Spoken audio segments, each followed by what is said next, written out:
राज्यात सध्या 10वी आणि 12वीच्या परीक्षा सुरू आहे. अशातच सोलापूर जिल्ह्यातून मन हेलावून टाकणारी बातमी समोर आली आहे. पंढरपूर सातारा मार्गावर भीषण अपघात झाल्याची माहिती समोर आली आहे. मिळालेल्या माहितीनुसार पंढरपूर सातारा रोडवर धोंडेवाडी पाटीजवळ हा अपघात घडला. अपघातातील दोघे बहीण भाऊ होते. दोघेही सकाळी शाळेत जात असताना ही घटना घडली आहे.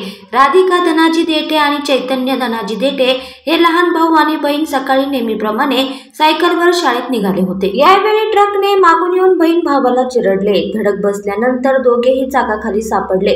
पण या अपघातात चैतन्य हा जागीच मृत्यू झाला आहे, तर त्याची मोठी बहीण राधिका ही गंभीर जखमी झाली आहे. यावेळी स्थानिकांनी धाव घेऊन तातडीने राधिकाला नजीकच्या रुग्णालयात दाखल केले. त्यानंतर तिला उपचारासाठी मिरज येथे हलवण्यात आलं आहे. संतप्त जमावाने ट्रक अडवला. घटनेची माहिती मिळताच पोलिसांनी घटनास्थळी धाव घेतली. पोलिसांनी ट्रक चालकाला ताब्यात घेतले आहे. या अपघातात देठे कुटुंबावर दुःखाचा डोंगर कोसळला आहे.